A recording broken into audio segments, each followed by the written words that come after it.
everybody, this is Cinnamon Cooney, your art Sherpa, and today live I'm going to show you how to paint this fabulous mountain lake with this rainbow trout jumping out and catching maybe a firefly. On the mic today is my husband John. Hi guys. He's going to be following me around with cameras so you can see every part of the action so you can paint along. Today is exciting for two reasons. Two very cool reasons. Only two? There could be more reasons. You're allowed to tell me more reasons in Okay. the comments. Or why today was exciting. Tell me more in the comments. Why was today exciting? I know you guys are going to be so funny with that, so have fun. The first reason is that this is a live stream that we're streaming downstream like salmon. No, it's upstream like salmon. From here, you get to go to Angela Anderson, who has a fabulous bunch of fairy mushroom houses. And after this, you get to go to Ginger Cook Live, so you get a whole day of arting and painting and relaxing. And just unplugging from your life a little bit and being creative. So that's the first fantastic reason. Information about that is in the description below. And also in that floating eye, which is called the info card. Second reason this is awesome. Today is a Love Summer Art 2017 hashtag. Which is basically a free video art festival. It's like going to an art festival where you don't have to leave your house and you have your own snacks and you just wander around and look in everybody's booth. It's basically exactly like that. If you go into YouTube and search the hashtag Love Summer Art 2017, you'll pull up a ton of videos that are themed on summer art. So if you like art about summer, we got the hookup, and that is hosted by the Creative Arts Collaboration. If you're a YouTuber and an artist and you'd like to join, check us out on Facebook. So you can participate in really cool events like this. Whew. Yeah. Whew. So much going on today, and I'm being fabulous, so really into it. So this is what we're painting. We're going to have picture-in-picture. And of course, as always, there will be a traceable. There it is. So that you don't have to draw, because I think drawing is cool, and it's a skill, and I hope you guys learn it. But if you don't have it today, I wouldn't want you not to paint. I think this is also pretty good for Father's Day, if y'all are having an emergency today. Yes. And tomorrow you need to make sure you have something. Paint along with me. I got the hook up there. I'm going to sip my painting and read our wishes. Okay. While John checks out what you guys are up to. Oh my gosh, there's so much up going on over Is here. there? Yes. Okay. So, well, first we have wishes. And we write wishes on our canvas on our live Saturdays. And we paint over them and hope that their good positivity goes into the universe. Karen had a wish that puppies be safe and raised and bred responsibly. And I thought that was beautiful. Malamute Monster wishes to survive her finals. Mm-hmm. And I wish that for her too. Marie wishes for love to the Butcher family, who is going through a tremendous loss. So if we could just send them positivity. Mm-hmm. Jennifer wishes for mental illness to be less painful. Mm-hmm. I wish for that too. I wish just a greater understanding, healing, and compassion around mental illness just generally. Lisa's wishing for a great interview and a cool job. A lot of wishes for improved abundance and economy. Mm-hmm. Manuel wishes for abundance, healing, and this is very important. This is from Colleen to Bob, who is in a very desperate recovery after something pretty crazy happening to him. So we're wishing that his healing... Oh, my pen. Can you help me get my pen? Yes, hold on. For his attack. Ow! If you're wondering if this is live, you've just seen the Sherpa whacker funny bone live. And you know what's not funny? Hitting your funny bone and losing your sparkle. That's not cute. Oh, you're going to do my sparkle while I read? Stun Hands is going to try to do hair, so this should be super entertaining. Heather wishes for healing from depression, and right now I'm wishing for healing on this funny bone. It's not funny. So who called it that? Internet, why is it called that? It's not okay. Is this... I can... Do you see? I see. I want you guys to know that he hooks up 1,000 cables, but right now my barrette Stumping me. is... I'd like to put something in sparkly in the back of my head just to throw the camera off. But it's there. It's wrong, but it's there. Show them. I don't know. It's wrong, but it's there. See if it's there. I just like to mess with the camera. All right, so this is live. I have been injured, see? and those are our wishes. That was a wardrobe malfunction. I'm going to sip my coffee now. Wardrobe mal. This is not one of our 20-minute lessons, in case you didn't know. No. No. But that, and I swear it's going to... I'm going to kind of blend my words into my canvas. I'm going to take one of my scumble brushes and just kind of make sure that these aren't too bright for when I'm putting in my clouds and sky. Oh yeah, you're just gonna kind of Just to stumble them out a blend little them bit. in a little bit. I had a kind of a watercolor pastel brush, so that's what I'm doing. That's not really going. Do you know what I'm going to do? No. Make it a little white. Oh, perfect. Ha! Acrylic paint. You should have put the no, and You guys know, don't need to do this. I had to use a different pencil than I normally use today, and I just want to make sure so, it's not showing you through know, on my just, thing. And I'm gonna say just for everybody who's out there with us today, thank you for joining us because we've just got a pretty big group of folks here today. Yay! And it's, we're already over 300 by the way. We are Sherpa. We If you're are brand Sherpa, new yeah. here, if you're one of our many, many new Sherpettes, if you've just joined the Sherpette family, we dance. We are fun art more than fine art. I'll tell you Yes. that right now. If you were looking for some snooty art, we don't got it. No. We don't got it for you at all. But it's really awesome, because we're 300 people, and for all of you who've just joined us, we like to capture wishes and put them on our canvases, and we like to paint them in there so we put that energy out in the universe. And all those people at home who capture those wishes and put them on their canvases, we call those light keepers. And we really appreciate all you guys catching those wishes out there in the comments today and putting them on your canvases. And we have a new term. So we have Sherpettes. That's if you watch with us a bunch. Mm-hmm. Light keepers is if you're actively putting positivity out in the world by commenting and loving and upliking people's art. And then we have a new one. We do? Sherpazoids. Sherpazoids, that's right. That's if you actually dance with us when we dance.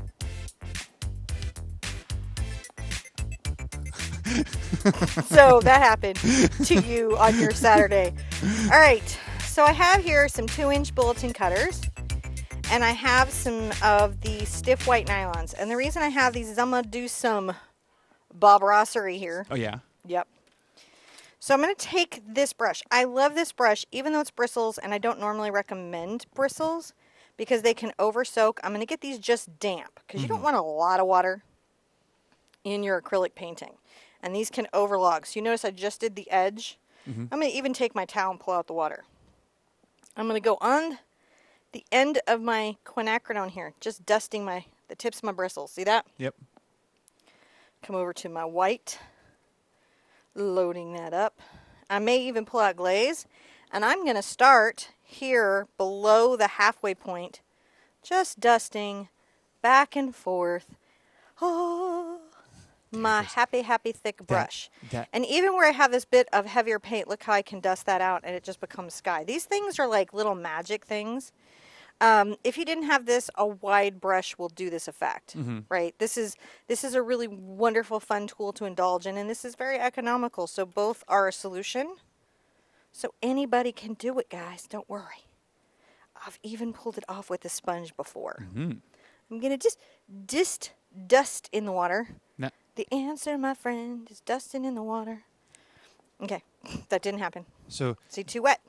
oh. Right? See that there? Too wet. So what I do is I wipe that out. A lot of acrylic artists won't work with bristles because of this, but actually I adore this brush. Yeah. So I'm gonna work it out because it does these blendy effects like nothing else.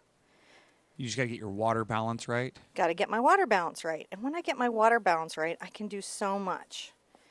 And this helps me get this nice thought out bottom sky. And I've got a couple of them so I can do some really cool cloud blending. Which I really like. Now I'm going to get a little more of my pink on here. This is fun for landscape. What color is that there? This is quinacridone magenta, and this is dioxazine purple. All of the materials are in the description below, and we'll call them out. John won't even let me forget. See how I caught me right there? As we go.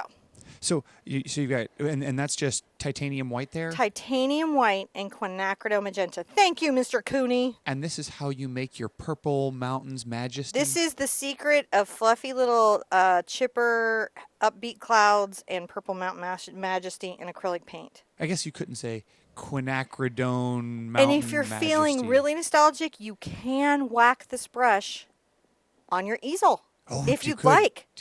If you'd like. I think that's it's an kinda hard on expensive your art tool, brush. so I'm not gonna. That's like start beating up your brush there. I don't think that's a good idea. No, but you could. If you were like, I really got to do it. I got to feel the feel. Now I'm going to get some just white on here. Just see on the ends.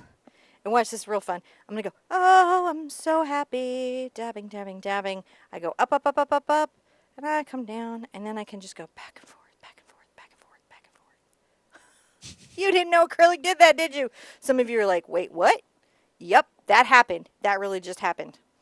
I'm going to take a little of my quinacridone over to my Dioxazine purple.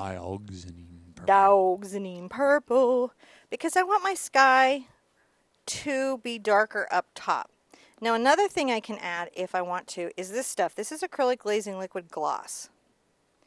This slows down the drying time of my paint and allows me to glaze. So it's an alternative for me to use with water if I don't want to thin or wet my paint overly. So I'm going to just come up here with my purple.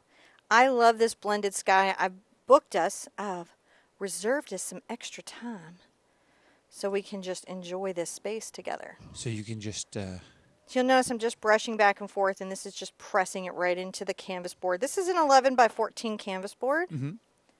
Again, all in the description.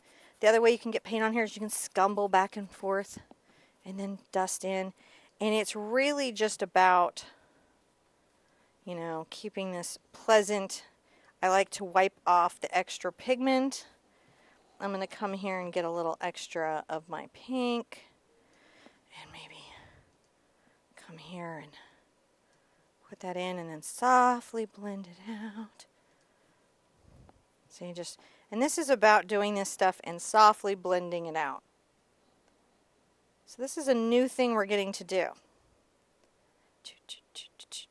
So like you notice like I'm flicking upwards and back and forth. This is definitely a 2-hoot painting for you guys that are new. 2 hoots means that it's a good painting if you've done a few paintings with me and you know some of the terminology and techniques. I'm going to get some of my white, right, like you do. I'm going to just add little bits of clouds here. Little bits of distant atmosphere. You know, we're going to come back with our cloud brush and have a whole moment. Yes, we are. We are? Yes, we are. Ooh, that's but we nice got to what make you're sure doing that we there. have some atmosphere. Yeah, that's what I like what you're doing there, where you're adding some white layer. Some white layers. People don't think that acrylic does this, but it absolutely does. And there's nothing wrong with oils, guys, at all, in any way. Great medium. I don't really paint in it, but they're fantastic. They are not toxic. That's not true. They can be really cheap stuff, but good oils are actually pretty miraculously amazing things. But I love my acrylics because I'm impatient. I want to be done. Yeah, I want to have my trout painting today. That's true. Not in 6 months. Here we go. And I'm just enjoying that, just rushing that around, giving that some back and forth. If I feel like I've lost something out here, I can come get a little glaze and a little purple, right? Come right back and just enjoy this big brush. This is what this big brush does. And maybe I get a little more pink. Ooh, pink is fun. A little more glaze, and a little more white. And make sure I've got some drama down here for my mountains. Now, would it be okay for you to take your old oil brushes and use them No. for acrylic? No, it is not okay. That is a terrible thing that will happen to you. Don't do it. Yeah. It's not feed a gremlin after midnight bad, but it's bad. And that's because oils and acrylics don't mix well. So what it is the rule is, right? Uh-huh. This is actually one of those important things to know in acrylic and oil painting is fat over lean. Right. Not lean over fat. And what and this actually applies even, and I grabbed some more white here. I'm going to make some really thought about clouds here. Look at this. Look at that. Oh, yeah. Isn't that spectacular? Yeah. Just on the back. So this is at the edge of these bristles. So I could do my painting, an underpainting in acrylic, and then I can come over the top easily with oils and finish the whole rest of the painting in oils. I cannot do a painting in oils and come over with acrylics because the acrylics won't bind and they will in under a year delaminate off. It's why it's bad to add oil, any type of oil to your acrylic paint. And so if you have oil brushes, there's going to be oil residue in there and it gets into the acrylic and it may just all flake off your canvas. Right. You can always write paint companies and ask them questions about, like, will the product do this? Because sometimes you'll see videos that go, yeah, this is great, and it's just photography. Oh, and I wanted to say hello to Miss Angela Anderson, who's joined Miss us today. Angela Hello. Anderson, who's like, what is she doing with his big And brushes? all I'm of our having a whole moderators thing who here. are out there, and all of our wonderful community, and all of our I'm peoples making are some here. wispies, guys. Do you like my wispies? I like your wispies, guys. Little wispy clouds. I'm gonna See, go. if I'm just very light, if I'm going over the top of this lightly, right? Look what I get. Super blended. It's awesome. And then once I have this sort of in and I know where this is, right? I can come in and just make sure that I've got a little bit of paint to the bottom. Now the big thing is to rinse these brushes out and lay them flat to dry. I think that's an important step for this brush care. I love these. You don't have to have one. Again, hey babe, where'd you go? That was fast. Live. So can I hand this to you to just dip in? I don't want to. You don't want to soak it either. Don't soak your brushes in water. So there's some care here. We're still just in these colors. I'm going to let John get back as I select another brush, and I'm going to select a number 6, I think, in a bright. Oh, I'll do a black pearl with the Mitelon, and I'm going to show you how to put in a distant, happy type of mountain, right? A great distant mountain. You're going to love this. It's real easy to do. And so we're going to put in a little distant mountainscape that we can have here, that if you're brand new to painting, you can totally do this. I'm going to sippy my coffee because I need more caffeine, clearly. I honestly didn't do the painting to match my hair, but it looks like I did, didn't it?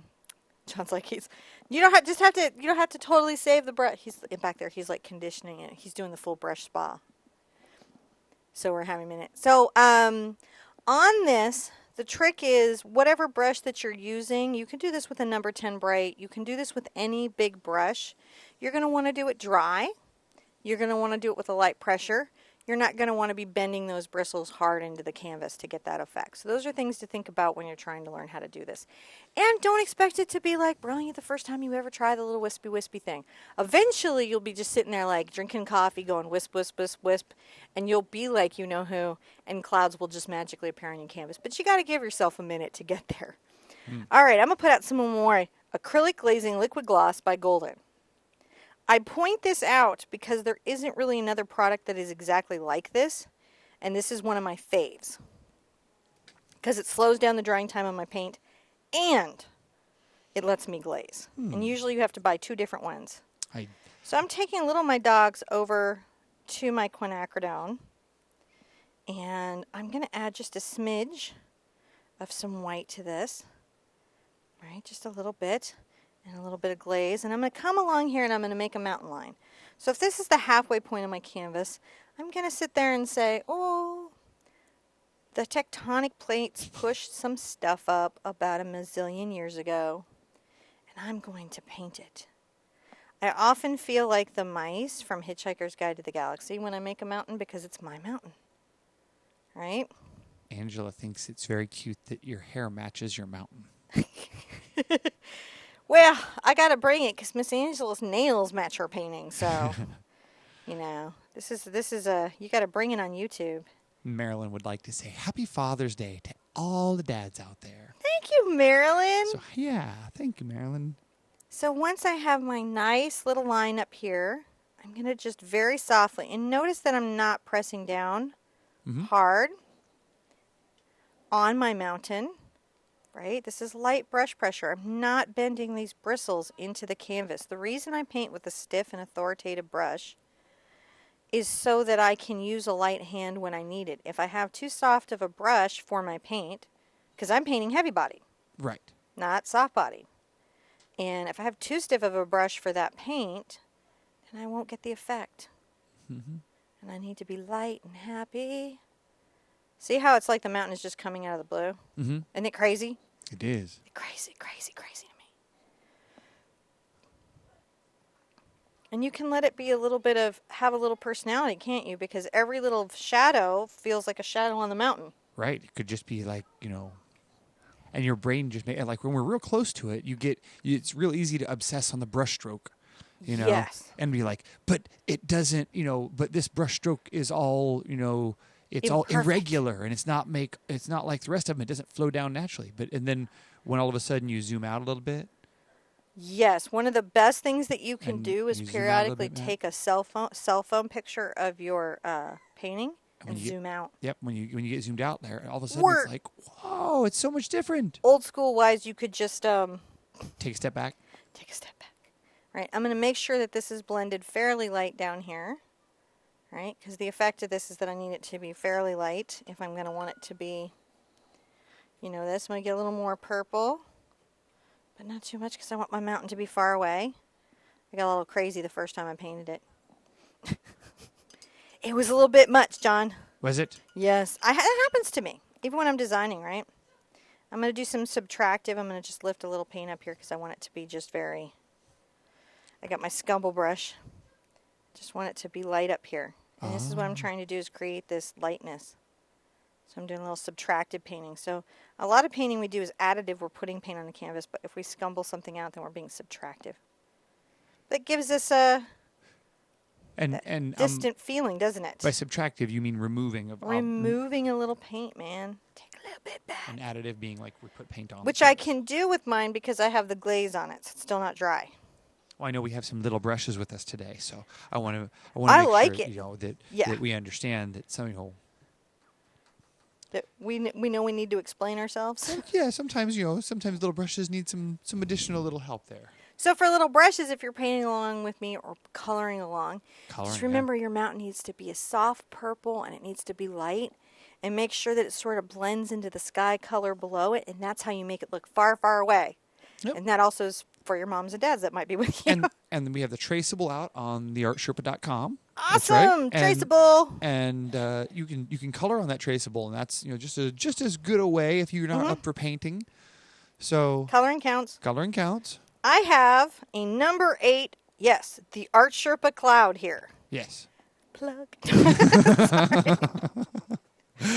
So what this essentially is a dome scumble. I wish I could tell you there were a lot of dome scumbles like this out there in the world, but there's not. Uh huh.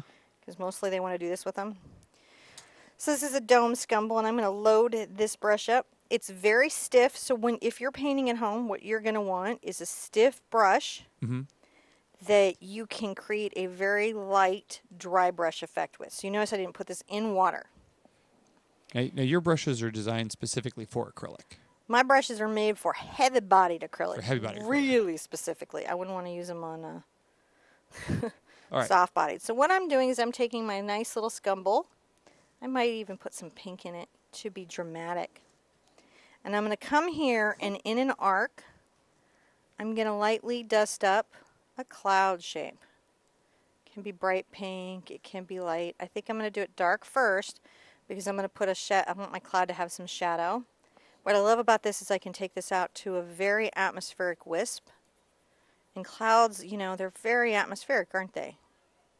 And by that I mean you can see a lot of what's happening through there. And when we're painting landscapes, we want to paint those objects that are furthest back first. Right? And normally I would, how I got these first clouds in, so those are the furthest back, and then I got my mountain, and now I'm just putting some detail in my sky. Detail up your sky, man. Do it. Create some, this is what I want to do, and just create some drama here. And every time I do this, I think a little different, slightly different sky is going to come out of me. What's funny?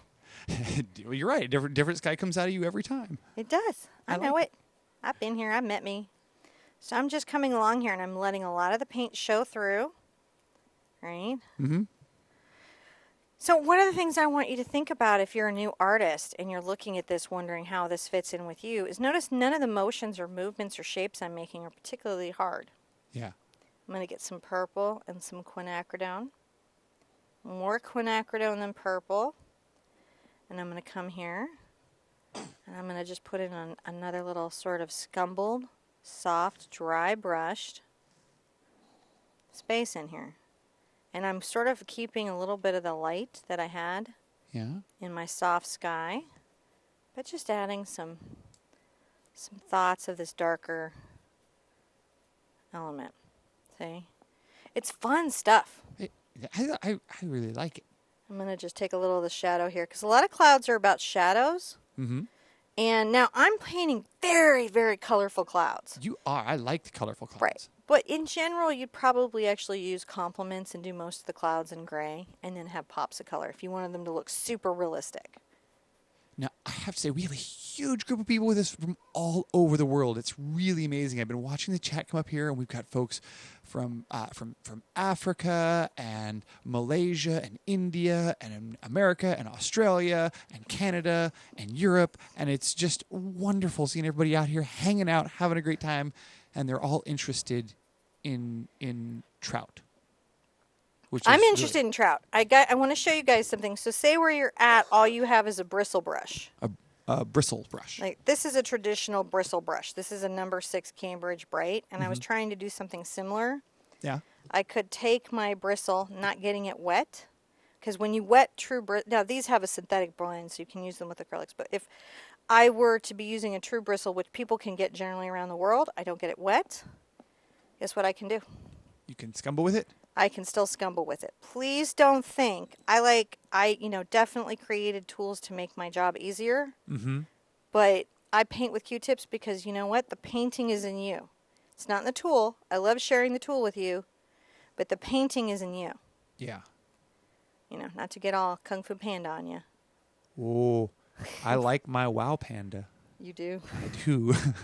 Me too. Which is very kung fu-y. So I'm just creating these little shadows. See how light they are? Mm-hmm. Just dusting the canvas. Just enjoying that. That's where this is. I'm going to put a little moon here. Wait, over there? Yeah, somewhere right here. I think I'm going to have a little moon. Because I want to have a reason for my lightning bug to be out that my trout is up jumping for. Let me tell you how hard it is to get good references of leapy trout. This is a world in which artists really have to do the lion's share of the work. Mm. So I'm going to let this, but you can see that you don't have to have one particular brush, is my point of that. Mm-hmm. I like my brush, I'm not lying, but, you know, don't feel trapped. I'm going to get my pink and a little bit of my white, and I'm going to keep working some different kind of clouds here, right? Yeah. I'm going to put a little pink on top of this one here. Set a little up current, updraft. My dad used to, speaking of fathers, my dad used to hang glide. He was a big hang glider. And he's not the famous person that taught ducks to fly, because that was geese. But we had some ducks, and they lost their mom, and he did teach them to fly. With his hang glider. With his hang glider. He did. That's actually a true thing. We got pictures. And I'm sure my mom will have a lot to say about that. Yes. Because the neighbors had a lot to say about it. Anywho, I think sometimes when I'm painting skies, I think about creating conditions for him to fly. Oh, that's So- interesting. Isn't that interesting? So that's what I'm doing here is I used to have to watch him. He would initially fly off of Ajax Mountain in Aspen, Colorado, and then eventually off some different Black's Peak over there in California. And I watched a lot of skies, watched my dad fly. That's pretty Sit crazy. on the side of the thing and watch him fly. And so I have a weird amount of knowledge about sky. Well, I think there's a lot of people feeling sentimental about this picture. I mean, because it's, a lot of people have had, fathers, grandfathers, and family who are fishermen, trout fishermen. And so they have a lot of people commenting how they love eating trout, they love fishing for trout, they love going out and, being in those outdoor places. And, so I think there's a lot of, Feels for it. yeah. All right, I'm going to rinse my brush out because I'm going to want to put some highlights in my sky. Really liking this one. Mm-hmm. So I get talking about my dad and I'm a better painter. You're inspired. I get inspired, yes. Thank you, Colby. Thank you, Dad. Where you are. Probably skiing this Probably weekend. skiing or riding his motorcycle. Or riding his motorcycle because that's what you do at 78, 79 years old. He rides his KTM like it's a trials bike. Yeah. And, I mean, it's not quite that he uses a walker to get to the motorcycle, but, I mean... He gives hope to the young bucks that are out there Oh. cycling up in Moab. Oh, They're yeah. like, I can do this forever. Yeah, They love him. He's the inspiration.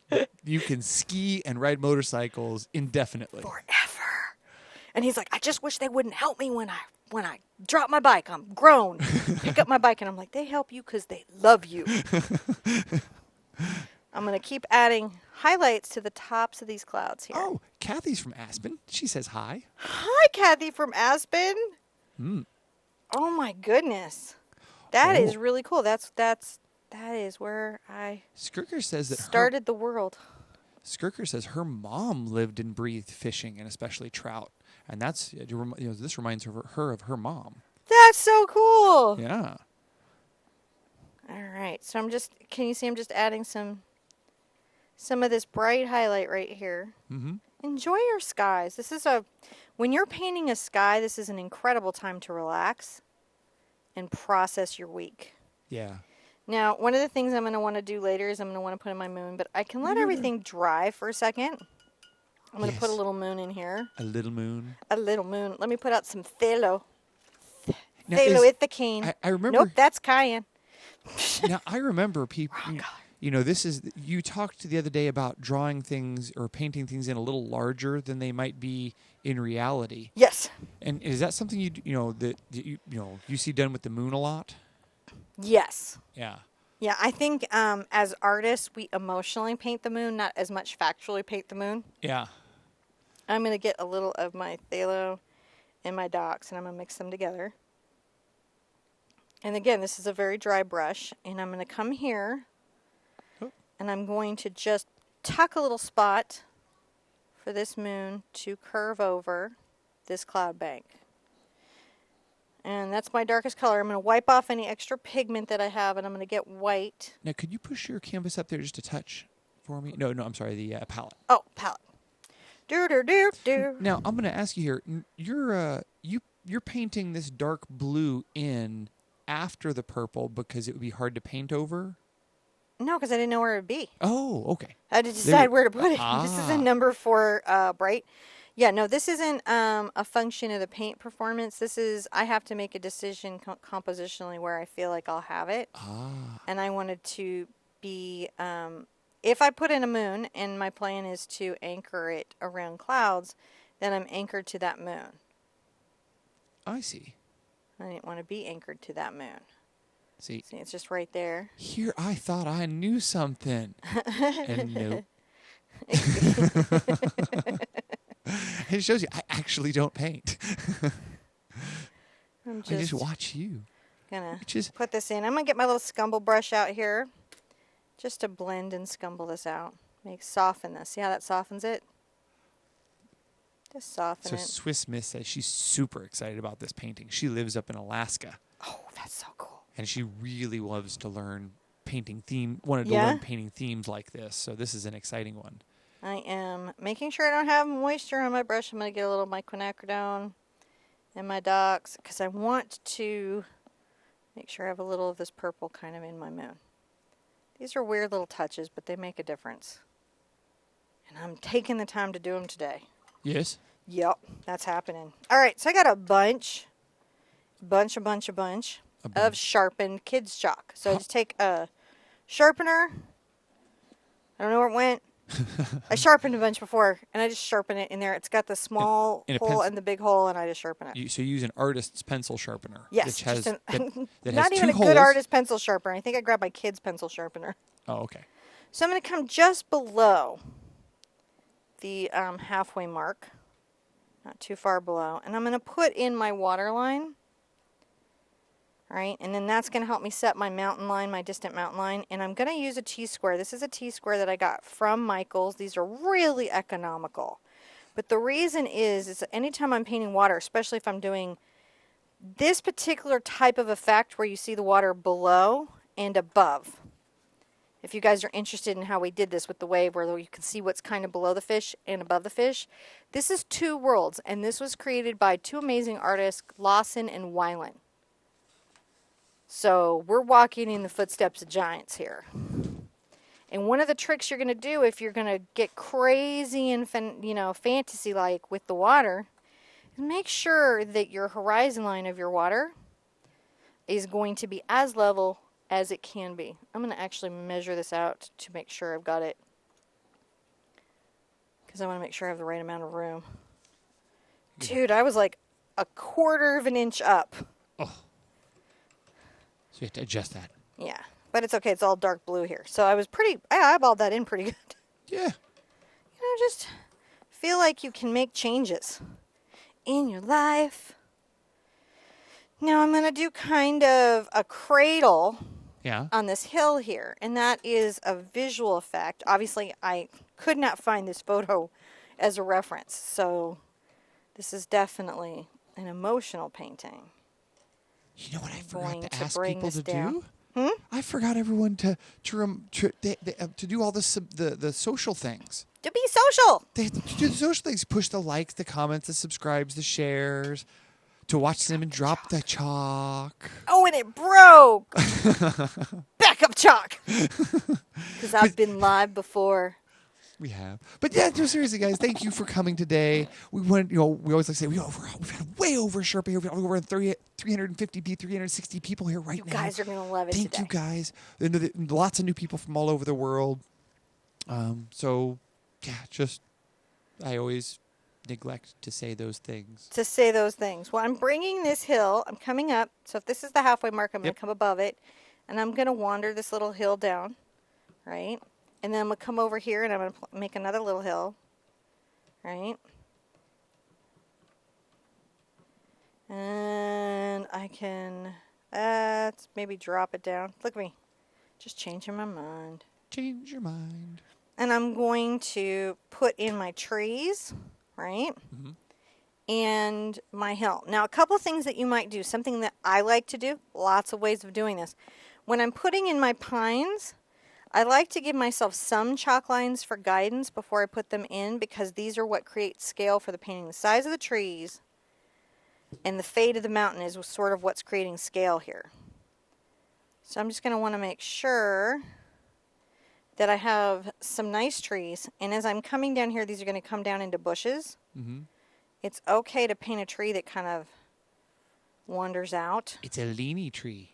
Leany trees are okay. I like me a leany tree. Put some more over here.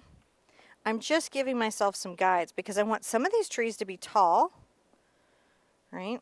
And some to be short, because trees don't march in a line unless they're planted by man. When they plant themselves. Wow. We have a very interesting... Karina says hi. Hi, Karina. She's from Switzerland, but Hi. in India. Okay. What's a journey, Karina? So she says, how's it going? It's going so good. How's it going with you today? Or, yeah. So she's painting along with us. That's pretty cool. That is pretty cool. How you doing?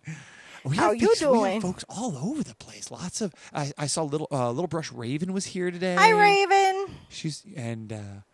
I'm gonna get a little water on my brush, and this is going to be a mix of my phthalo blue and Doc's purple. This is going to be darker than anything I have in my background, which is going to pull this forward.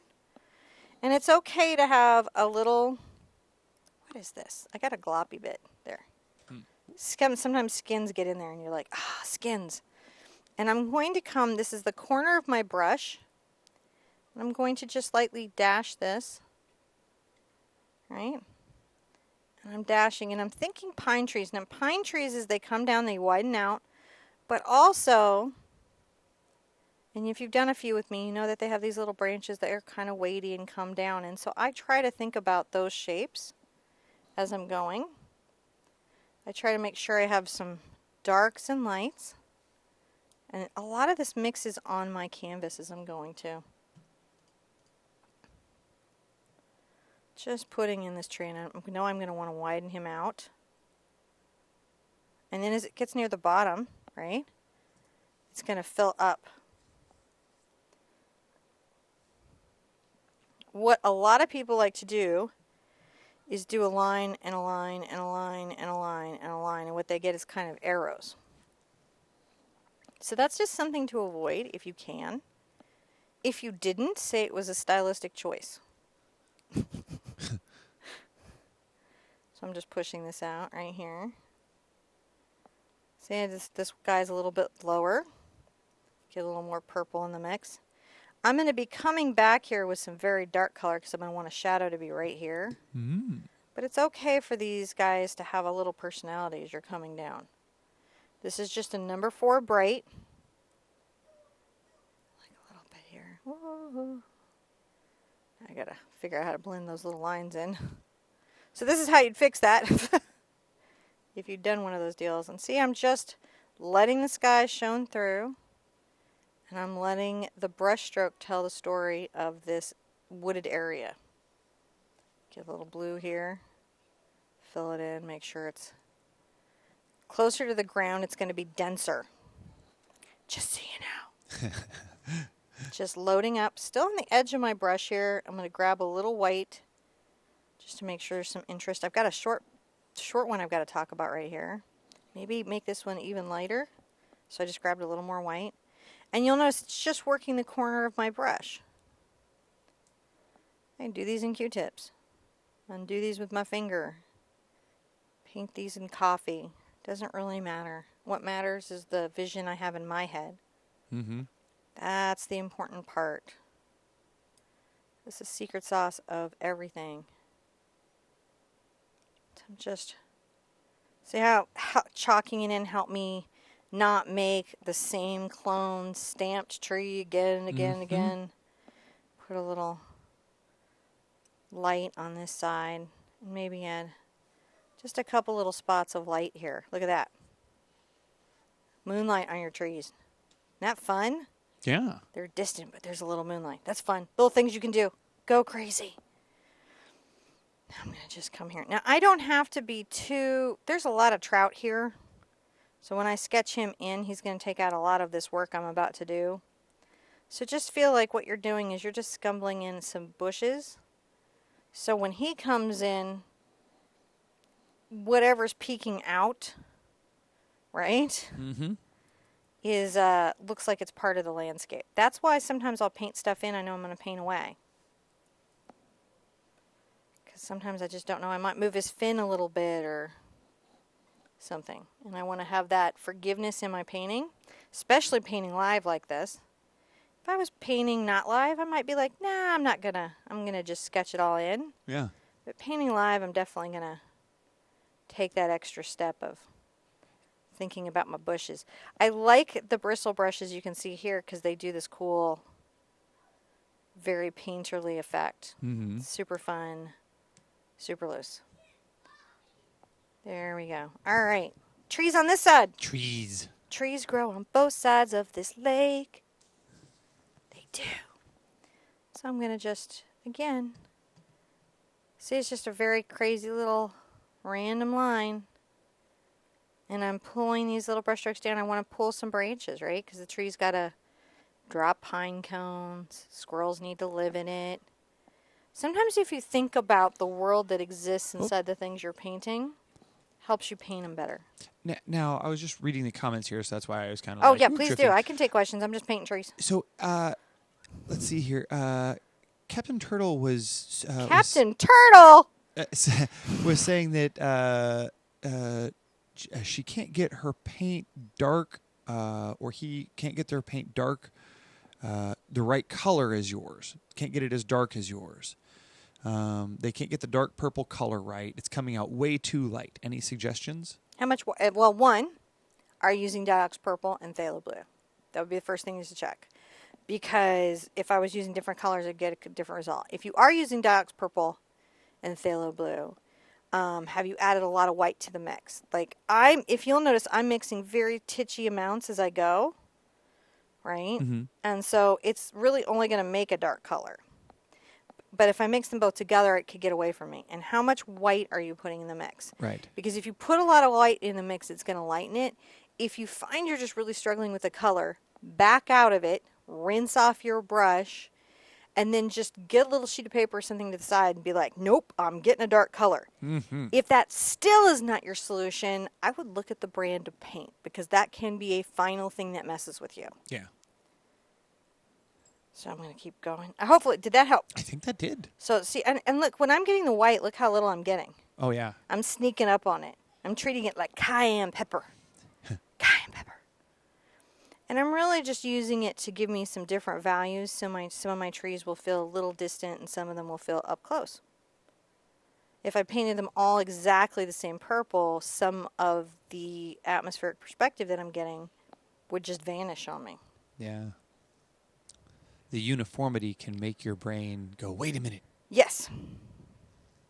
Now, and we're painting this very differently than we say paint hyperrealism. 'Cause We're you're being, painting this in a very painterly expressive way. you're suggesting trees. I'm suggesting trees. You know, we'd still be somewhere way over here doing nothing if we were doing realism. So you guys are actually master illusionists. You're We're tricking master- people. Chicken people. There's no real trees on that piece of cardboard there. None. I'm making marks on a flat board. I'm just trying to solidify this up and make sure that I've got a nice like little shape up here so that stuff feels full and thought out. Like you do. Just enjoying planting trees on my hill. I really like this part actually, which is why I'm not rushing. You know, everything else today, Angel's painting is super beautiful and whimsical and light, and Ginger Cook's painting also going to be like kind of a mellow in and out. This is sort of the deep dive today. So, hang back and enjoy and be like, unless you're like, I have to paint this trout and then I'm with you. I got you. So see how I'm just dashing these little brush strokes out? I'm just pressing in and pulling them out, and Yeah. I'm not like making this kind of stroke. That's not what I'm doing. I'm just pressing in corner of my brush, and I'm just thinking and wandering out little tree branches and thinking about my world on this pretty night. John Denver would be proud of me. Just saying, for all those of you from Colorado. He would say, yeah, girl, you got it. Let me sing you a song about that. So I'm going to just make sure that this is sort of solid here in the underbrush. And then the nice thing I'm going to come do is I'm going to get a little white on my brush here. Captain Turtle said that was exactly the problem. Too much white. Dude, you know what? Titanium white is a very powerful color. And if you find that your whites are overwhelming you, one of the things you might not know is zinc white is super transparent and is more of a tint. So you can use it. If black overwhelms your painting, you can switch to bone black. And if white is overwhelming your painting, you can switch to zinc white and just use Mars and titanium where you need bright, intense opacity. Opacity. A lot of landscape painters won't even use titanium white, and except for edges of clouds or pops of color. They are all zinc because of that. And some of them won't use any black because of that. That doesn't mean that black necessarily overwhelms your painting. It's just easy to have it happen. What I'm doing is I'm adding a little moonlight to my trees because I feel like they'd have some. That's one of the things I really I miss about going camping is going out walking at night and to the moonlight. So this... She's like, wait a minute, what are you talking about? We got to paint here. No, you can keep talking. No, I know. I'm sorry, I interrupted. No, it was just... I'm rude enough. No, what it is I've just been married long enough to... I saw through the screen you going, okay, we're painting though. I'm still taking my phthalo and my dogs. And I'm going to come in, and this is a number 10 bright. And I'm going to come along the hill. This is quite dark. We're going to marry these two color ranges together, but right now we're just getting this in. Right? And I'm going to paint this in. And I'm going to really pay attention to my water line here that we're seeing. Because there's really only a smidge of it we see. We drew the whole thing in, but we're going to be respectful of it for reasons. For reasons. For reasons. So I'm going to just make sure I'm getting this in. Now, my paint, the phthalo is a bit transparent. In the dogs is not as much transparent. But you'll see that even with my good paint, some of my canvas is showing through underneath. Some of you might find that very frustrating because you wouldn't expect that.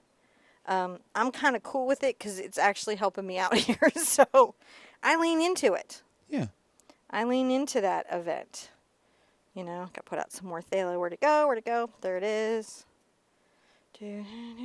Put out my green before I needed it. That's phthalo green. And I put it out before I needed it. I used to put out the colors of an entire lesson in every live before, but I only do that on the shorter ones now because on these longer ones, the paint just dries out. So, but like I need just a smidge of CAD for the lightning bug. I don't need a lot of it. And so I don't want it out the whole time I'm painting. It'll just be a dry little clump. And I will have just wasted my money. Yes. So this is just a number 10 bright. Brights are shorter than flats. And this is a very stiff filament, so it helps me paint and not have to work at it that much. That much. Now I'm going to take a little white. Right? I'm going to come here and I'm just going to dry brush a little bit down the hill. And that means there's not a lot of water, and you notice I'm just skipping over the surface, the tooth of the canvas. Oh, yeah. Right? And I'm just letting the paint catch. You get in there and look at that. This is just expressive, mellow stuff happening here. And then I'm going to flick back and forth. I'm letting the hill happen. Just letting that go on. Oh, you're going to do the other side now? Yeah, going to do the other side now. This is just dry brushing. I could glaze too. There's a lot of ways that I could do this. I'll make sure I can see everything. You're going between the hills there. And I'm going to maybe put a little, I got my moon here, so I'm going to maybe put a little highlight up here. Just kind of coming down, right? A little bit. See how little of the white I'm getting? It's like, gosh, it's just barely on these bristles. So what's working in my advantage here is the slightly dry paint, is the very stiff bristles, and my color choices. Now, I'm going to rinse that out and get back into my bristle brush because I'm almost done with that background. Isn't that crazy? Oh, yeah. It's crazy. Crazy. Crazy. Why are we whispering? I don't know. Okay. I like to keep secrets from them when they're watching. Like, Shh, all don't of tell them. anyone we're painting. Don't. So I'm taking my darkest color. Wait, what? And I want to come up with this bristle brush up into my bushes, right? Okay. Yeah. And I want to make sure that I have a shadow along my bush line that's coming up. An uneven one, it's just kind of working its way in there. I'm also I liked the fact that this shadow this hill like had this sort of divot, so I'm going to play that in. So see me just scumbling that sort of in there, creating that shape to the hill. Sometimes you just see something. Take advantage of it if you see it. Mm-hmm. Take advantage. It's okay. I'm just going to make sure that there's a nice shadow here in the trees. I want these trees to be deep in the woods, in the deep, dark woods. Little bears and squirrels will live today. How many bears and squirrels are living in your woods? Mine has a really intense ranger that protects all the animals that live here, and you can't poach on his land. Is he a bear with a shovel? His name is Grizzly Adams. No, I don't. My mom would be like, it's Yogi. Hey, I want a picnic basket.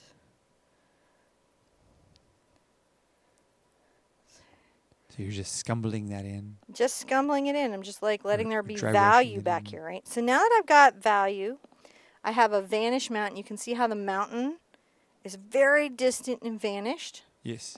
And I can start putting in my water. And the first thing I'm going to put in my water is the base color. So I'm going to get in my deepest, darkest color. I'm going to get into my phthalo and my phthalo green and a little, probably a little yellow ochre. A little bit. Just a little bit. Because this is the first. These are kind of transparent, and this is a little transparent, so it's going to take me some depths. It's going to take me about a minute. I'm going to add a little of my ochre to that. And all I'm going to do is just back and forth put in my first glaze of this color. And then I get to put in the cool part of my wave. Weirdly, my favorite part of this whole painting you get to do last, which is painting the lightning bug. Because instead of painting like the little glow thing that I usually do, I actually went and looked up lightning bugs and got like entomology like all about it. So if you're like into bugs, this is a correct lightning bolt. It's like, If you're not into bugs, you can just do, you can skip it. Somebody was like, can I, before the painting, was like, can I just not paint the trout? Yep, you don't have to paint the trout if you just want the lake. As soon as we get the wave in, instead, just skip the part where I sketch it and just paint in the wave and be done. yeah. It'll be fine. You'd be okay. I'm not going to come to your house and take away your painting. No one's coming to your house. No. Unless we're invited. Because that would be scary. YouTube scandal. Here we go. Green and blue. And a little yellow ochre. And this is my deep, dark, cool mountain lake color. And one of the things that I'm doing is I'm not going like this. See how that takes the water effect away? Doesn't feel like water at all once I do those uneven brush strokes. I am going back and forth on this lake, even in this first glaze, making sure that my brush strokes are horizontal. Just something for you guys to think about. Just going to paint this all in because this has just got to dry. So much glazing to do. So much. So a lot of this here is going to be in glazings. And that's okay. Good to know how to do some glazing. I have such the wrong easel for this job.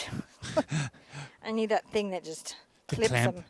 Yeah, this is an easel for big paintings. And you normally clamp it in, but we can't clamp it in because it casts a shadow and then you guys can't see what I'm doing. Also, I can't flip easily then if I need to. So I'm just trying this. The whole goal of this first mix, as you can see, is just to cover the white of the canvas. This is all we're doing, is getting rid of the white. Alright, just pulling this horizontal across. I'm just trying to make sure that the overall traveling implied direction of my paint is level. And I'm watching you do that. You were doing that movement from your shoulder. Yes, I try to work from my shoulder. If I work too much from my arm, I can fatigue myself out really quickly and sometimes induce injury. Can I get either fresh coffee or heated up coffee? Fresh coffee. So take a deep breath, let it out. If you need to, it's always a good idea. I know this is silly. I'm not a fitness person, but to just move around and make sure, pay attention to how you're feeling. Because you may be sitting and painting, you may be standing and painting. However you're painting, these are generally longer than you think. And then so if a painting is going to take me 2 hours, it'll take you about 6 mostly, is what we're kind of figuring out from the community, isn't it? People report it's about 3 times whatever I was doing. Because, you pause, you slow me down, you fast forward, realize I wasn't just blathering, that I hid the secret of the painting in that long soapbox I was on. Rewind, listen to me again, go, does this woman ever stop? No, she doesn't. Then go back forward, and then see, I know, I listen. Read all the comments. I read all the comments. So I wonder what the favorite part of your painting is so far. What are you liking about this so far? What's your favorite part so far? I love painting nighttime scenes. John's giving us a little ditty. So all the Sherpazoids do a little dance. But yeah, just pay attention to how you're feeling. Pay attention to how you're sitting. Think about your back posture. One of the things that you can do is tip your head too far forward when you're sitting, and you create along this back spine here, you can create some damage. So it's just be aware, and you lose a sense of time. This is like a factual thing that happens to artists. You lose the sense of time that you have. So you may not be aware of how long you've sat and painted. Yeah. So it's good maybe even to put a timer and say, I haven't moved for an hour. I should do some of this jazz. And that's kind of why, besides celebrating that you guys are here, that we do the dance thing. Yeah. We like to... And breathe. Because people hold their breath. Why do I breathe during the lessons? Because you guys hold your breath. You know you're doing it. And we like to see the because it in a way helps you paint. And that's why I don't go, and hold your breath. I don't do that for that reason. Can I run my hairdryer? Yeah, you totally can. Did you need to... Oh, other way. Here you go. So, while she's doing that, I'll just say thank you guys for coming and being with us today.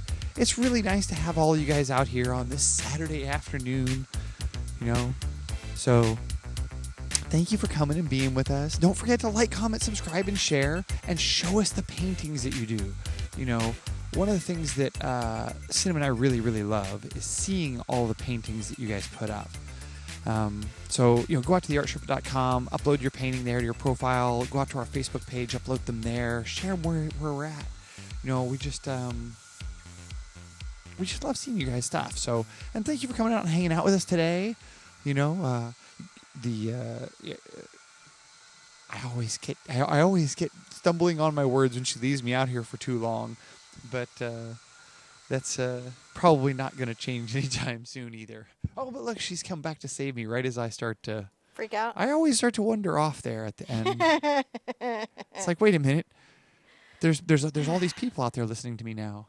I have to think about where my trout's going to be. So I'm going to come up a couple fingers. I want at least a couple fingers. Your treat? Above the bottom. Un tweet. Sorry. That's a French joke that not even French people get. They'll go, that's not a French joke. That's not a joke we've ever told in France. What are you talking about? No French person's ever told that joke, except Claude Glazing did. That's right. Not true.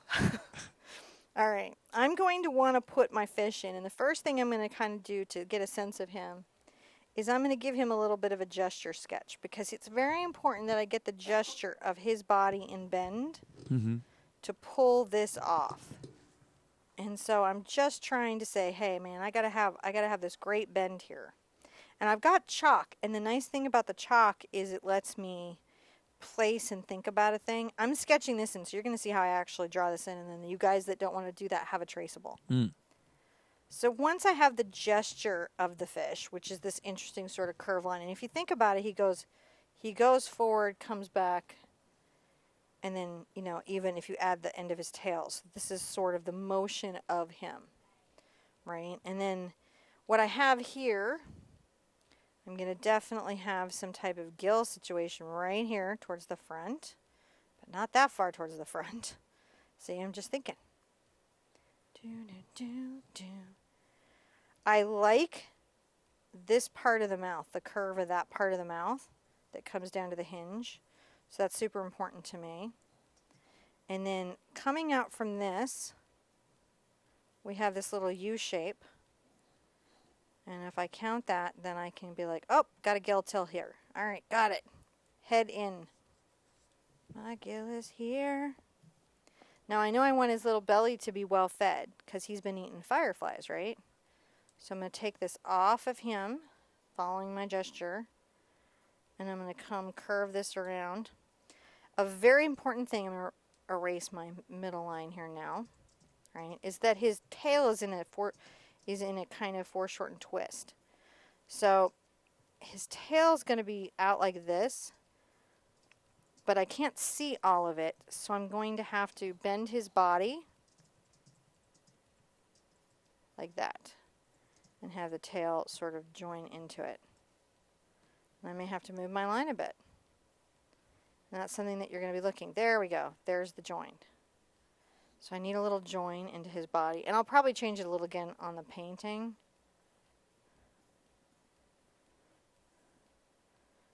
If it gets overwhelming here, get clean water. I've got to just look at that. Oh. That's my... Oh, wow. That was just water? That's just water and a brush. Oh, you just went... So if it just starts to bug me and I can't see what I'm thinking, this is how I fix that sketching. It's just like an eraser. Mm-hmm. I like chalk. I like chalk, and I do not lie. All right, so I'm coming here. Don't content ID me. They never do. I apparently don't sing well enough to be content ID'd.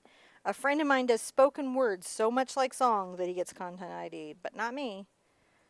Singing the actual song. Try not to take that personally. All right, so I've got this beautiful fish, and I've got his nice little head here, right?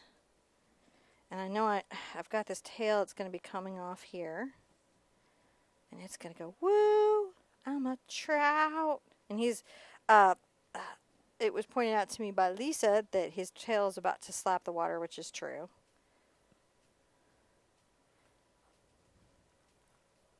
There we go. So I've got a little tail in there. I know I've got a dorsal fin back here. Shorten that up. using my eraser. No, no, no, no, no, no, no. Not a flying fish. Not a flying fish. And so that's things to think about, right? The ability to think and rethink something, it's important. Now, I'm not going to put these lower fins in because I got a lot of wave going on. And I'm not going to worry that much about where the eye is going to be because I got to paint him all in. So the wave happens like this. The wave is over here and it's above this water line. And it's going to come down. Some of his belly.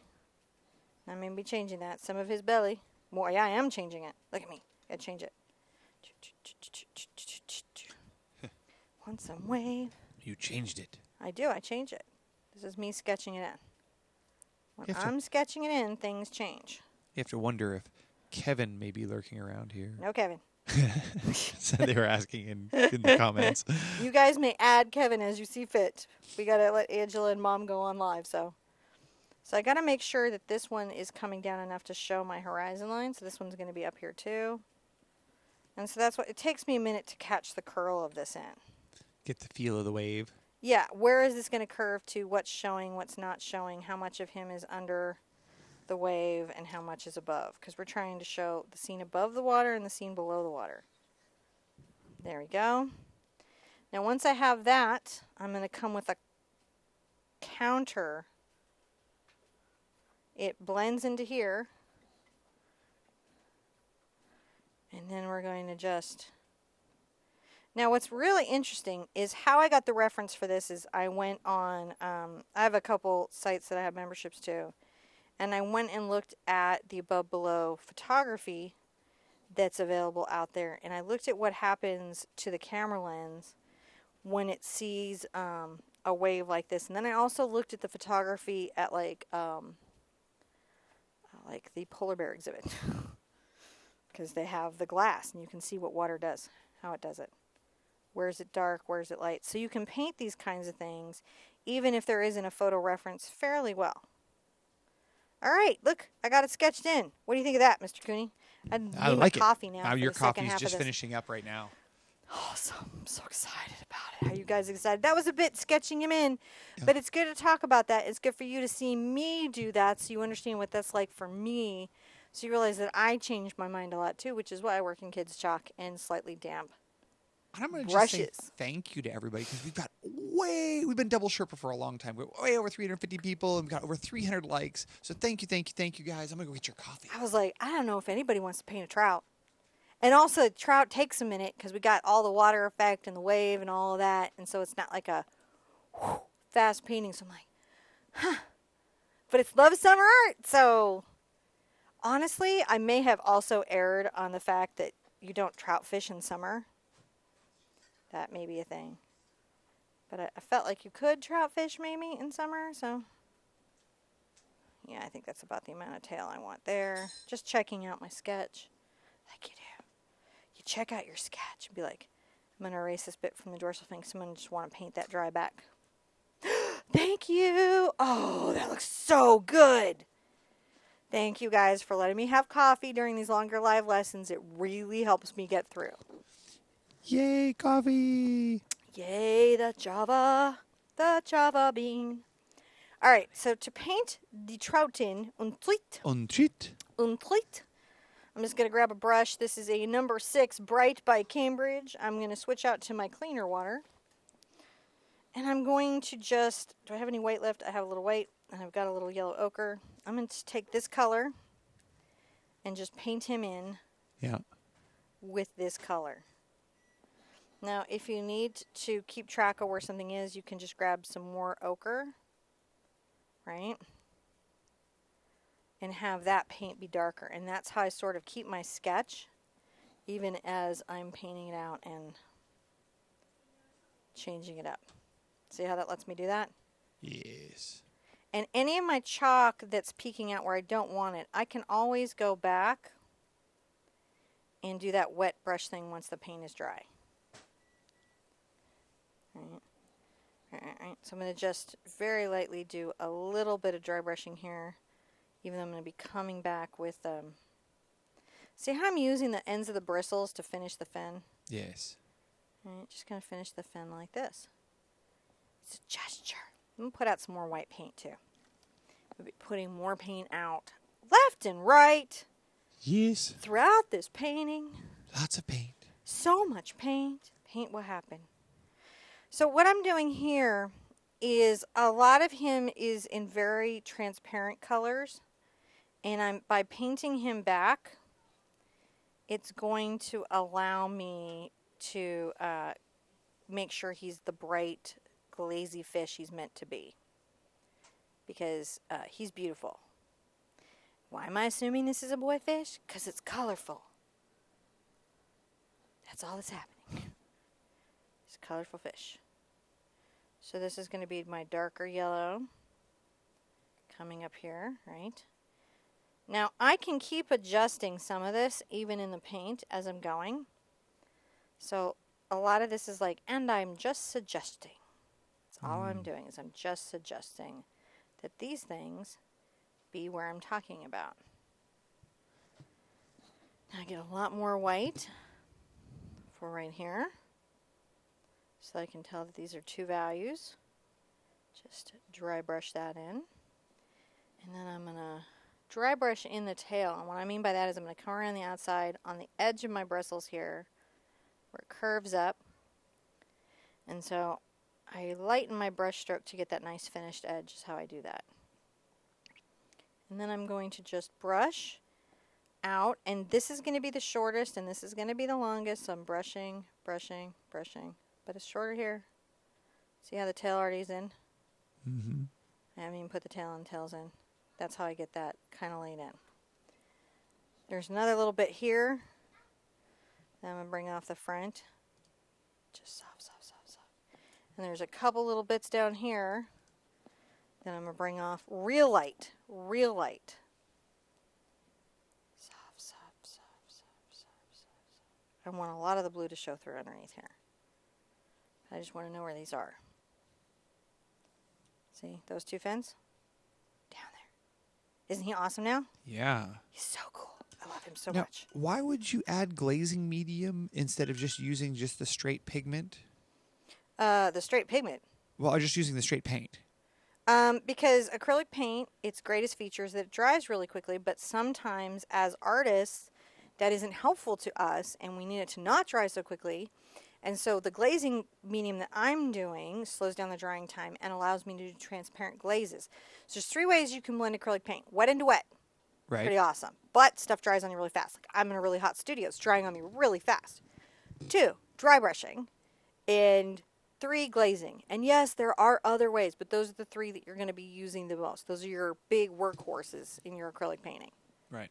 For blending. Because you could also scumble and subtract Yeah, and remove. but scumbling is like a subset of dry brushing and everything. I think I get careful with what I'm saying because you know the internet always has to like be like, but wait. But the art police may show up. The art police shows up, and then you've got to. I'm taking some just pure yellow ochre to fill in the inside here and just making sure that right here I've got this mouse sort of thought about. Did I think about it? Yes, I did. Now, I may move his gills as I'm painting, and I may move parts of him, and that's okay. I can. And I'm going to grab some type of brush. Ooh, here is another number 10 bright, and I'm going to work in some wave stuff here. Okay. So we've talked about waves before a little bit. I'm going to get a little of my purple and a little bit of my green, and I'm going to put out some more of my blue. Waves are dark where that water is thick, right? And then they get lighter as they come up, and that is sort of true even on this effect, on this two worlds effect. So as we're coming along here, though, there's an interesting thing where you have a dark line. This is this weird roll shadow. This is more about water drops. And then you'll also have under the roll of this water showing, right, this darker space. So how I got that was a little Dioxazine purple, a little phthalo green, and a little phthalo blue. Very dark color. And also is a really great mix for cool water. I can pull some of this up, some of that up. Right? Pulling it there. I'm going to come here work some similar magic, man. If the brush is too big when you're working with it, by the way, guys, you can absolutely change it out. Don't feel like you can't. If you're like, man, this brush isn't working for me, get a smaller brush. I tend to work the biggest brush I can, but that doesn't mean that's the right decision for you. So you also have to feel what's comfortable for you. So I'm pulling this up, making sure I have this value here. All right, so the value is coming down the roll, coming down the twist. There were a lot of decisions that I made here where stuff was pretty involved to do, like the water droplets or the fish or the firefly. And listen, when Angela's on, you guys have got to go. You go watch her. Mm-hmm. I'll be finishing, and this will be up, so don't worry. All right. And then Ginger. And then Ginger. And then you guys can go check all the Love Summer Art paintings. Ooh. So I'm just pulling. You notice that I'm angling these brush strokes kind of diagonally up here? I do. That's what I'm doing. That's what I'm doing. Now I'm going to get some of this. I need more blue. And we're going to start the blend that's here. The blend. And I may have to take these fins out a little bit that I put in and then put them back. Oh, with some... Because I've got to do some ombres here. Some ombres. I haven't rinsed my brush. It still has some of the purple on it. I'm going to get some glaze. And I'm going to flip this over because it's going to be easier for me to work it from this angle. This is my deep, deep water. And I've got my glaze. And so it's a bit transparent, but it's sliding over the surface. There's this underpainting here. So anywhere that it's streaky, it actually is okay. I'm going to get my brush a little bit wet, drag off. Little green, little phthalo, and a little yellow ochre. Now on our difficulty scale of 1 to 3, This is 2. this is a 2. I feel like this is a 2, but it may end up being a 3 if we take a long, long time doing it. Yeah. And this is okay. I'm going to paint these fins out because it's more important that I have the ombre here, and I can put them back in. Pretty easy. So this is my murky, deep lake water. All right? Mm-hmm. Murky, deep lake water. So murky. This is where he lives. Is for brave fish. Yes. Back and forth. Now as I'm coming up, I can get a little more of this ochre into this. And you can even, where's my white? Get a little white. Get your glaze. All right, so right here at the surface, I can kind of lighten a glow. See that right there? Blending these two together softly.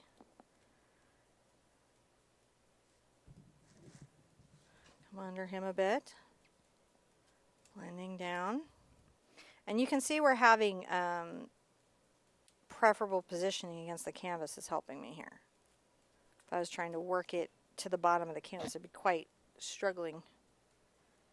The awkwardness of it. Mm-hmm. Little yellow ochre.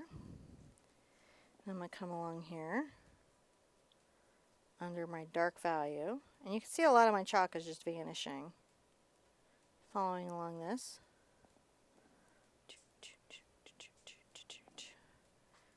And working this.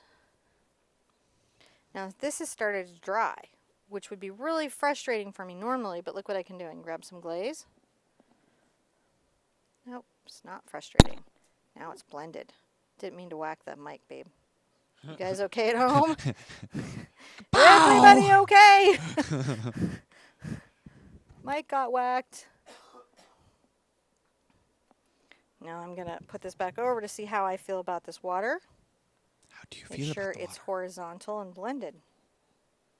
Look at me go. Isn't that wonderful? That is. I like it. So much fun. So much fun. And I can even be like, oh, it needs to be really green and blue, right? Mm-hmm. Really, really green and blue. Get my glaze. And you can just keep pulling that down here. So that's its aspect, right? That's its depth. Fun, fun stuff. Just working along, working along. How are we all doing? Really good. Got a little dark up here. I got to lighten that back up. I don't know what I was thinking. Got excited. You don't? No, sometimes I just get excited. So I'm going to come back with my yellow ochre and just blend that right here. Just make sure that that is fixed. Everyone's talking about what rivers they live next to. Oh, I love And that. there's a lot of crazy rivers out there. There are. Some of them that, I mean, like, wow. I mean, there's some river names that I have not seen before. Really? Yeah. Southegan. I think I'm saying that right. The Southegan River, and All right. Got that in there. Important Tennessee. stuff. Lots of creeks. Lots of creeks. Lots of creeks. Lots of creeks. I'm going to come back in this range of mixtures, like a phthalo green and a phthalo blue, and some white. And I'm going to be coming along the top of this.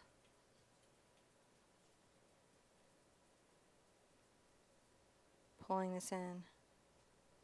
Now I'll have to come back with some dark colors. I'm just starting to talk about what's happening here. Let's come on and do some of that over here. Sort of a fun effect, isn't it? It is. And when you see it in a painting, it feels really overwhelming and difficult. But then if you just understand where the shadows have to be, where the highlights would have to be, then it just gets to be, what story do I want to tell? Oh, my trout's jumping out of the water and you can see two worlds. Because I feel cheeky like that. So I'm going to grab a little of my Dog's New Purple, my phthalo blue, and I'm going to come back here and just make sure that I'm, you know. Oh, they're so awesome. They're saving me. They gave me the phonetic spelling. Oh, did they? Sauhegan River. Okay. Sauhegan River. Probably see, we still got some- butchering it, but Some colors here, right? mm-hmm. Now I'm going to come in and I'm going to get some white. Look at how nice and light that is, right? Mm-hmm. Along the top of this. Let's put some reflection right there, and then even it's bending down, right? Feel it now? Yeah. Feel it now. I like it. Coming over here, let's add some of that. You know, pull this down maybe into here a little bit. Pull some of that. There we go. Now, gonna do something crazy. Gonna get a little of my quinacridone and my Dog's-Nine, and even a little white. I'm gonna come add some of what is in my sky into the roll on this. I'm trying to remember where are my dark colors, right? Yep. Where is that at? You know, get some. If you lose some of it, come back with some dark purple. Don't take the values away. Come back with some quinacridone. Put some of the sky, because what is the surface of the lake? Water? It's a mirror and a lens. Right. Oh, yeah. Through this experience, it's a mirror and a lens. So we have to make sure that we talk about that the colors are not just contained in one space. The other thing I'm going to do is I'm going to take some of the sky. Yeah. I'm going to come along the surface of this water and drop in some reflection, not a ton, of the purple. And that's the mirror part. And that's the mirror part. And the under part's the lens part. Under part's the lens part. Get a little white on your brush. Like, look how little. Yeah. Now I'm going to just tap a little moonlight out here. So that's going. Now, top of the wave. Top of the wave. I'm going Top to of get the wave a to number you. 2 bright. What do you think of that? Which one is it? This is a number 2 bright. A number 2 bright. Okay. And we'll load this. I'm going to come along the surface of the top of the wave with this white line. And I even let it be kind of broken because water light breaks. I'm leaving the shadow. I'm just coming along the top of this.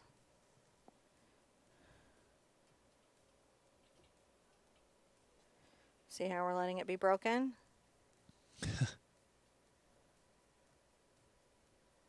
Just come along the top of that. You can do it. Take the white line on the top of your wave. Get a little more of your white paint. If you've never painted this effect before, it can be a little bit crazy on your brain. But don't think that you can't do it. Just be like, oh, wow, this is crazy on my brain. Yeah. All right, I'm going to come over here and I need to add some.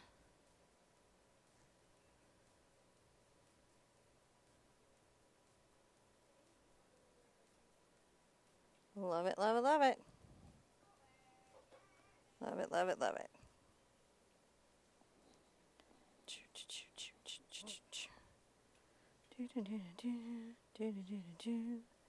I'm going to do my water droplets after I get all my fins and fish in. And I may even add some of his color into the world. But now, where are we at? I'm going to add a little brighter quinacridone in here. Yeah? I'm going to take a little of my quinacridone out and a little white. I just want it to be just a smidge brighter. Just for the, just a smidge. Just gonna add a little bit more in there. Not a lot. It's just, it'll make a difference, but you got to marry things from your painting into each other. There we go. Just wanted a little bit of that, and I think that looks really great. Yeah, I like it. So I'm real happy with that. I'm going to take a deep breath. And have some sippy sips of my coffee. I am pretty much down to the last third. Yeah. Yeah, how are we doing on time? We're doing pretty good. It is 1:38. Ooh. Uh-oh. Okay. No, well, we shall paint. And you know what the good thing about this is that Less sips of coffee for me, guys. I gotta go. And this fish I gotta paint. Uh-oh. well, it's okay because this is all live and these shows live on online, so you can just continue to watch and then go back and rewind and play. Do So all that, yeah. There's no No obligation. no. So I'm gonna put out some burnt sienna. I don't even know what I'm saying. I'm saying there's no what. There's no obligation. We can just do what we want and paint what we want as we go. A little more. Yeah, a little more phthalo blue. Not that much, but a little more. Got enough dog's purple, but I may have to put it out again. Definitely some phthalo green. And I have enough quinacridone. It's still pretty wet, so I can stay where that is. And a little more of my yellow ochre. And probably a lot more white. Because I'm going to be working it. Work it, girl. Put the white. Titanium white? Titanium white. I didn't use any zinc in this, actually. It was pretty brave and just went all titanium. All titanium white. That's what I did. So the top of him, Yeah. I'm going to take a little of my green and my burnt sienna, a little glazing, and I'm going to come along his back.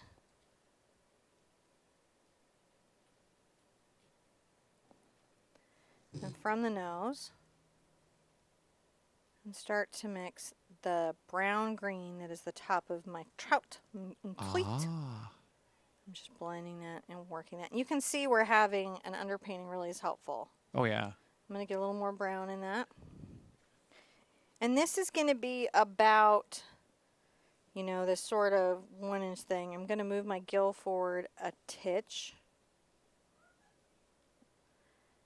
Just coming here. I'm just going to paint that in.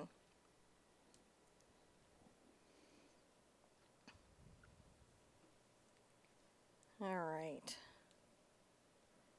Just painting in the trout. Trout. Just this first little strip. And I'm not really letting this get too far back here. And then I'm going to maybe also put the little green in where I know I'm going to be having his eye. Fish are wet and reflective, and they have pretty deep coloration. So glazing is a great way to start talking about what fish have going on. It's a good way. I'm going to make sure that along this part of the tail, it's quite dark. And now you can see the twist of the tail just really comes to life. Yeah. You know, let's get a little more burnt sienna here and maybe right along here, just dusting. See the little burnt sienna? I do. Just dusting it along the top. Now, coming down this part of the body, I have a bit of that again. It's a little more, I haven't rinsed out my brush. I'm going to get a little more into my yellow ochre here. And a lot more white. A lot more white. I'm going to come right here and start putting in this part of him. And you can go ahead and take this down to the belly, even though you're going to come back with more lightness at some point. Mm-hmm. But you're just trying to say, hey, this is happening here. This is happening. Definitely go below the waterline, right? Yes. A little more green if you need it. Get a little more of it if you need it. And blend that in here. Glaze it in. Glaze it in, glaze it in.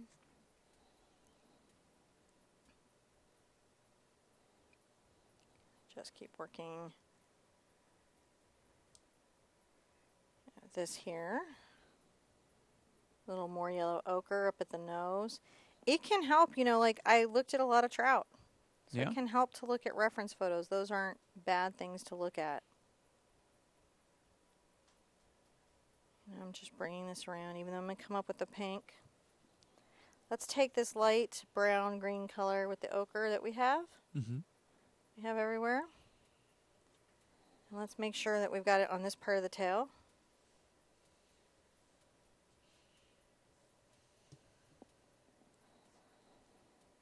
Let me just take a little of that into the tail. Grab a little green. Isn't that fun? Yeah. Just paint him in. Just relax painting him in. He's just going to come in.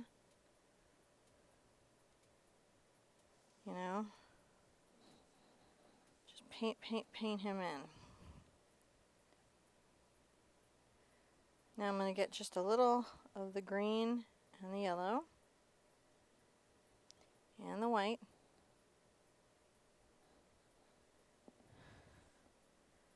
I'm going to make sure that this part of his stripe shows above and below the water. See that there? It's going to be important. I'll glaze the blend right here. So my bristles are going softly over, and that's what I'm using to succeed at that. I'm going to come in with a lot of white right here along these gills.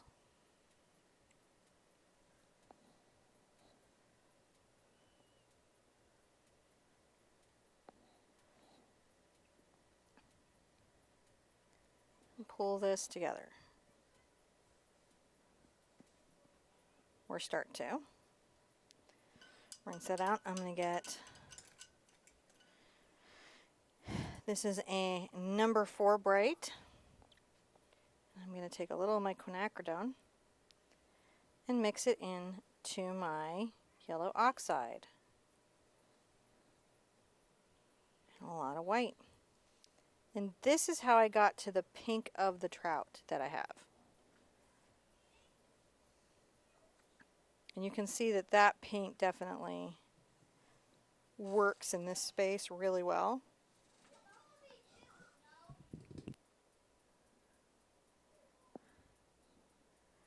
Really come under here with this.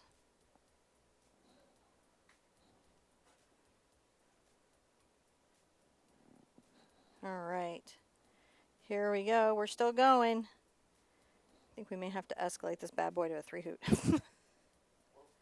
What was that? I think we may have to escalate this bad boy to a 3-hoot. Oh, yeah? Just for time. Just for the time involved. Yeah, not for the techniques, but for the time. Mm. I'm Just taking this color into the tail and pulling it back.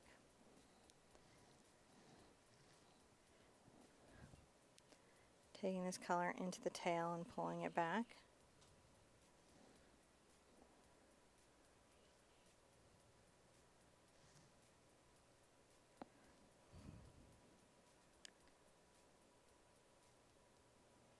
Here we go. Yeah, there we go. We're doing good. Let's get a little more of the quinacridone over here and the ochre. Just come right along this edge here. Just dusting that along this edge. This color indicates the fish's health, by the way.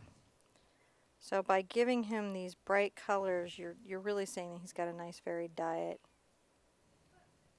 His waterway is healthy, and just something to think about, you know, when you're painting any kind of natural paintings, is that sometimes some of the things that you're doing, the decisions that you're making, convey some stuff you might not be aware of. I'm going to get a little more white on here and just blend that through the tail. See how the tail is just starting to come together? Yeah. It's real nice. I like that.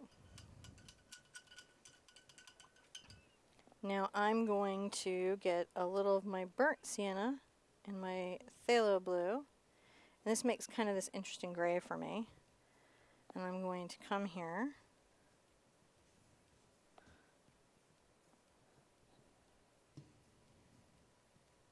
Just coming under the gill, creating this sort of shadow that you can do.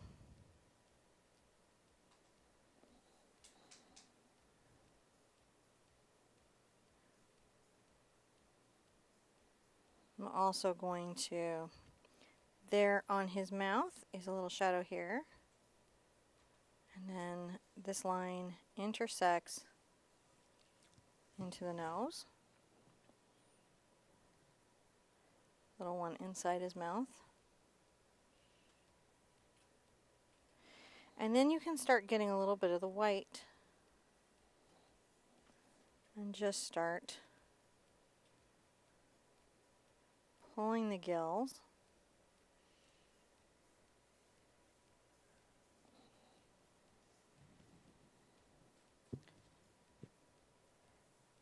A little bit of that pink around the outside edge as well. Just pulling this in.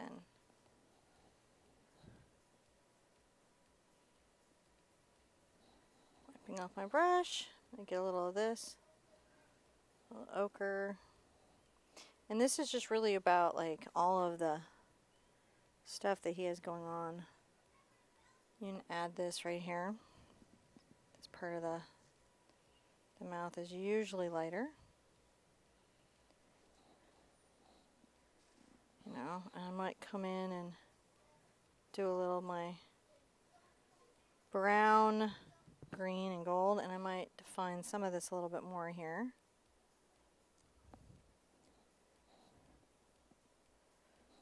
Get my glaze. So I'm just trying to create these fields where everything is sort of blending, because he would be. He would be very blended. Taking this brown and green around the eye. And even here, into the white in the gill. Then I like to go back into the blue and just be like, there you go. So we're getting some space with him. He's a bit of an event though, right? Mm-hmm. He's a bit of an event. I'm going to take a little of my yellow ochre and my burnt sienna and my quinacridone here. Make this sort of deep color, and I'm going to come into his mouth right here.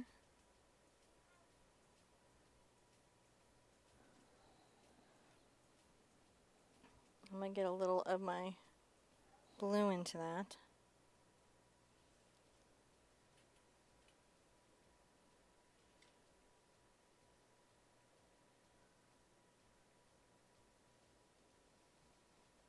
Just trying to find the edges of the shadow where he'd be. And I'll come back and put a little pink highlight into it. Back here.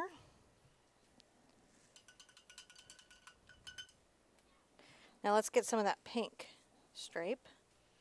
So that is the quinacridone and yellow ochre and some white.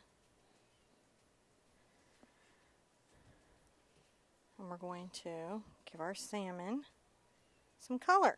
Not salmon, trout. Not that tired. Just right here, he needs a little of this color. Glaze if you need it.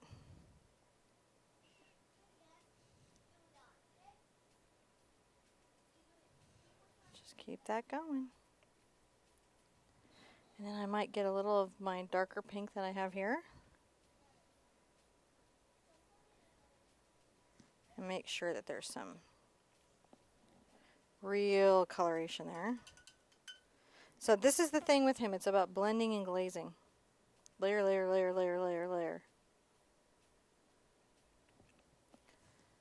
Blending between these two.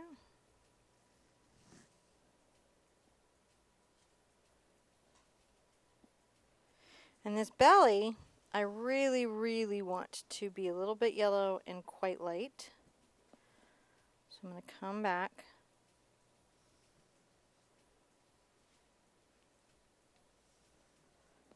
Make sure I have enough glaze to make this work. And lighten this up a bit.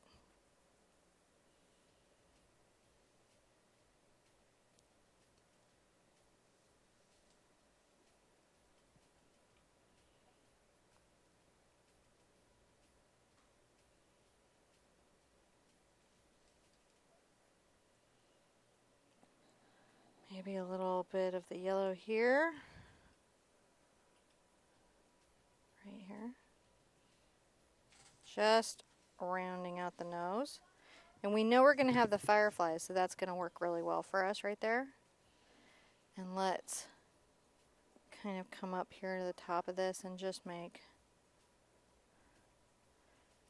what will be the eye ridge for later. And then down his back, the beginning of what is a reflection, which we're going to come back with white. Now this fin is a little quinacridone and a little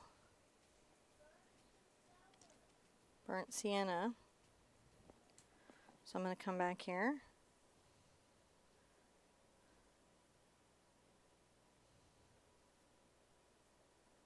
Just working this out.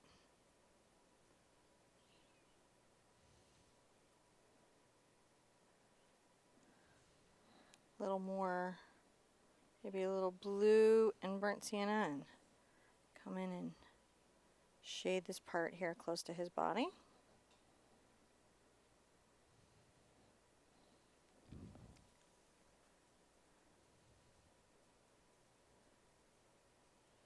Just blending it in there.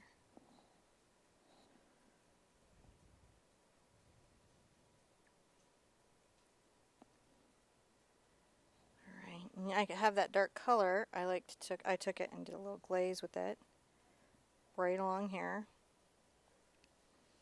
so that it was very, very blended into what I had. And you can take that here too and start putting in the shadow. It's going to be your fisheye in just a minute.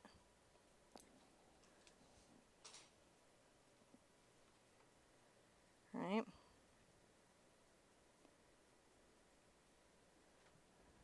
So there we go. Doing pretty good. Yeah, I'm liking it. I don't know. I like the fish. You like the fish? I like the fish. I can't wait for the bubble that goes underneath him. I love the bubble that goes underneath him. So I've got a very light color here.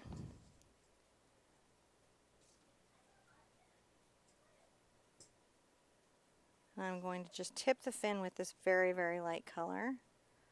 And I'm pulling it down. Get a little more quinacridone into that mix, if you can. If you have to put out more, put out more. I'm going to glaze it a bit. And I'm going to come underneath him again and put those fins in again because we want some transparent little... Oh, I gotta go down on there. There it goes. Under him, you need a little fin. Little fin.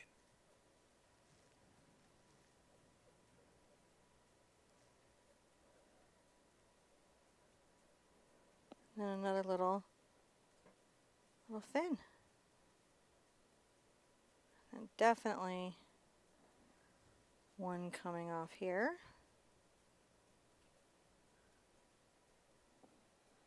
I'm going to get a little of my brown, get a little of my blue in there, come in and just on the front of that fin. Make sure I've got a little shadow. Alright, so we're doing pretty good. Doing alright. Yeah. We're going to put in some spots, which I feel are, interestingly enough, a Doxanine and phthalo and a little of the burnt umber. I didn't use black. I'm going to use the corner of my brush. Oh, neat. And I'm going to just add his little trouty spots. It's a dry brush and a very light touch. If the brush is not dry enough, you can reload it up dry, like wipe off the extra end. Because you want the skin of him to show through. The little spots. Yep. Yep.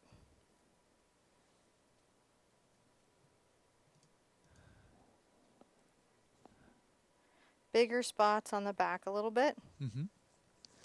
And they can be the darkest of your spots. Spots should go up into the fins, but they're pretty light on the fins. Right? Yeah. Spots on the back are pretty dark. I'm making chromatic black here is what I'm making. So it's not true black, it's just chromatically black for the painting. I didn't actually use too much actual black in the painting just because I was like able to really get the value I wanted with the chromatic. Mm-hmm. Chromatic means that it's not black, it just looks like black to the eye. The color feels like it's black. I'm just adding these little trout spots. It's better you dry brush them in. And they're going to come up the head a little bit. And then we're going to have them real light down here below the pink. So that's a real dry brush, see? Yeah. Just real light. And they don't go into the white stripe on the belly.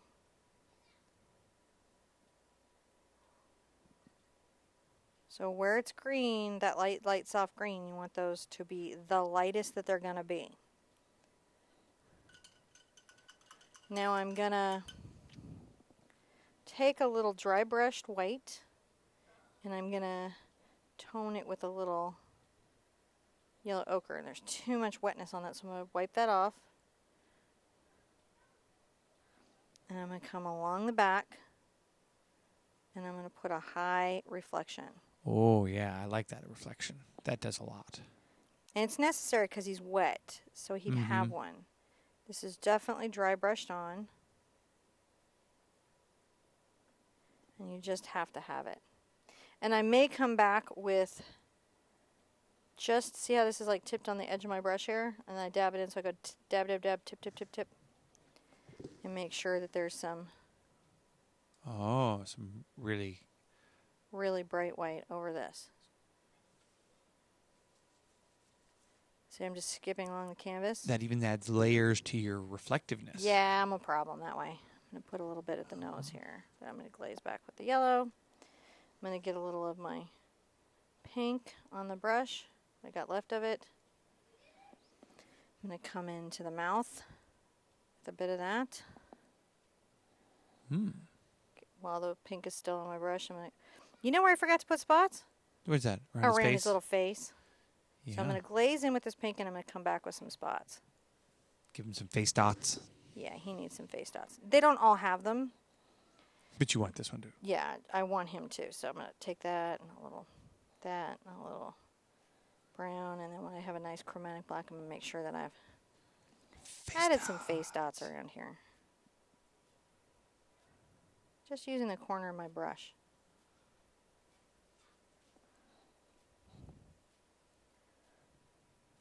There we go. A little bit. Not a lot, little bit.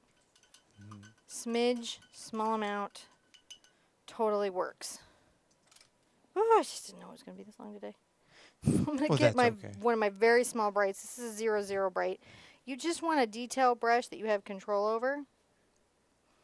I'm going to take my brown. You got all Kasuma over there. What? You went all Kasuma over there with your dots. I did. Uh-oh, that was way more purple than I need. So you know what happened there? Squeeze the tube too hard. So I'm making my chromatic black, which is my burnt sienna, my dog's name purple, and my phthalo blue. I'm going to come here in the eye, and I'm going to sit there and say that there's a deep shadow right here. And he's got just a very round socket. I can even take that all in quite dark.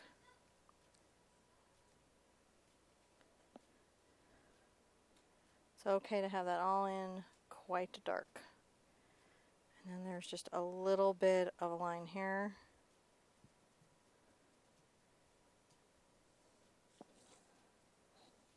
Just rinse that out for a second. I'm going to get some yellow ochre, a little white, brown if you need it, just to knock it back so it's not super bright. You just want it to be light. Because, you know, he wouldn't have like bright neon colors. He's trying not to get ate by birds. Or bears. Or bears or things. So he's not actually trying to be that colorful. I guess it's salmon that are more in danger of bears. I imagine everything likes trout as much as they like any other fish. That's true. Trout with the little butter is pretty So good. I'm trying to make sure he's got a nice reflection above his eye. I'm going to get some of my grayed ochre. I'm going to come right in here on the inside of the eye and just a titch of that.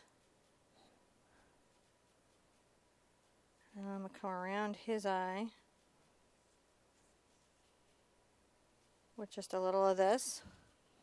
Mm-hmm. You can even get some quinacridone and ochre and blush up his eye underneath a little bit. Isn't that nice? Yeah. I know it's weird, but it matters. I'm going to get some of my, I'm going to put out some more brown, but I'm not going to over squeeze it. It is okay. People got to be where they got to be. Oh, no, we're okay. I think Lisa went and let everybody know we were running a little over there. Okay. So. Little is an understatement. So grabbing just some brown. I'm going to come here. I said it'd be at least 10, 15 minutes because you had to do the eye and the little... The bug. The bug is the best part of this whole thing. So I'm just doing this burnt right here. Oh. I'm going to get just a little bit of my ochre. Come to this inside here and light this eye a bit. Look at that. Dry brushing that back. Isn't that crazy? yeah. How'd that happen? I don't know.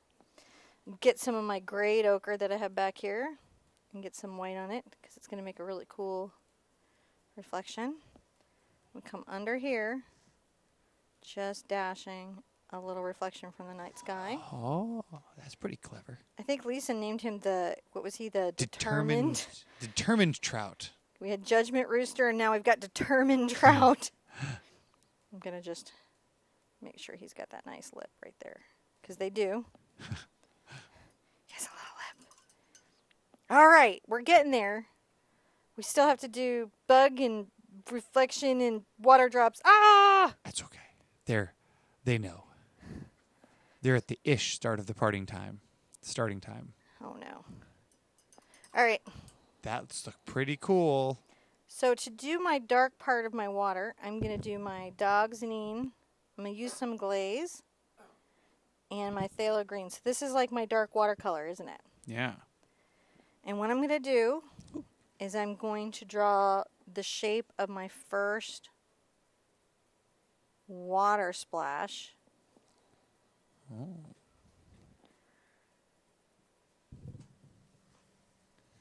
So So I like to remember how these are these really crazy shapes. And these little water bubbles that get formed underwater. Yeah, because he's being so active. And I'm going to draw little circles. And then there's a little oval maybe right here. The whole thing about this is if you've done water bubbles for me before, you know it's about the shading more than the shape.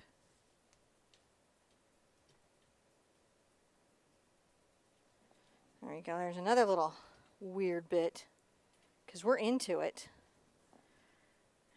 This one is. There we go. Maybe a big one right here. The thing about doing natural painting is you're in for a minute. There's really no way out of that in any way. Right? So you're just looking for those little shapes. Maybe I'll make some dark drops here.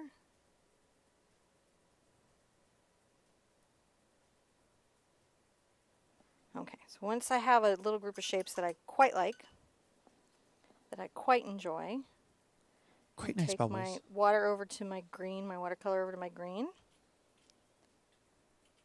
and my glaze. And this is the important part, my glaze. And I'm going to glaze in this far side of my bubble. Glaze in this lower side. Lots of glazing.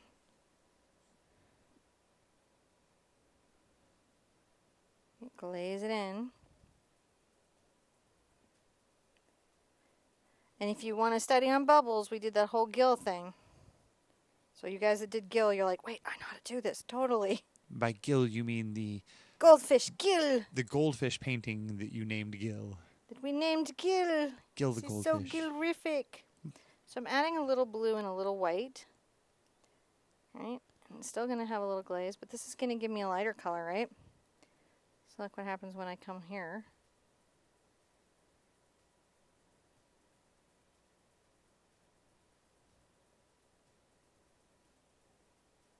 A little bit on this high side and this high side. So dry brushing and glazing this in.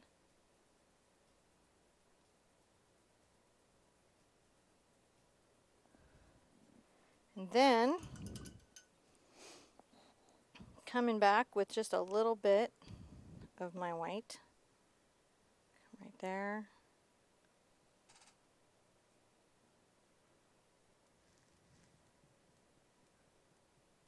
That's too much white. Can't precision that in.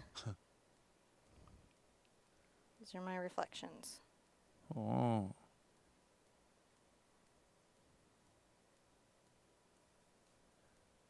So once we have that in,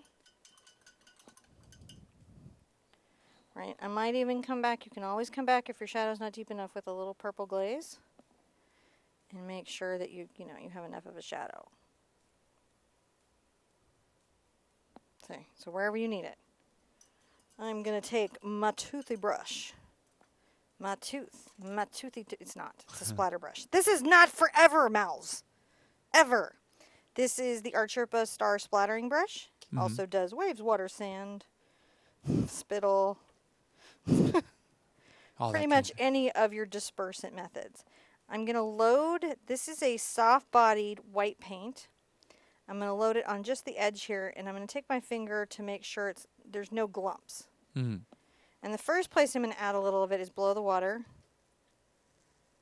Just softly pulling on it. Because if I pull really softly, look, I get a nice dispersant.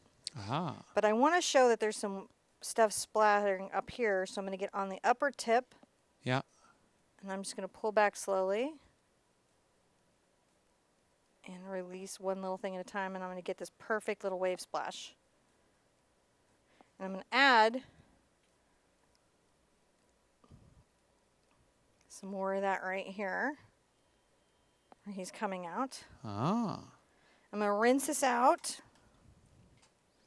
and put this to the side to dry down. I'm going to get, oh, this looks like a number 4 bright, and just a little bit of my just white. I'm going to make sure that right here, along the top of this part of the water. What I'm if it's dry just brushing coming a little out? splash up. See? Yeah. So there's that action. So I've got my water bubbles. I've got all my stuff. You can do something similar here for this splash too. See? So it feels like it hit the water. Now we got the bug, and that's it. And he's the best part. He's so good. I'm going to put out, and this is what it's for. This is what cadmium paint is for. This is why all Thomas Kincaid's paintings glowed and Bob Ross's little cabins glowed. But you know, it comes in hues, so don't feel like you've got to use it any particular way. I'm going to take a little of my brown and my purple and my blue, and I'm going to make that chromatic black on my 00 brush here. And I'm going to come up and I'm going to give him something to be jumping for. So the first thing I'm going to do is the front of the bug's head, which is a little bit wider than the rest of him. And then I'm going to very carefully paint a little thorax here, not too far back. He's got an outer beetle kind of wing, so I'm going to paint that in.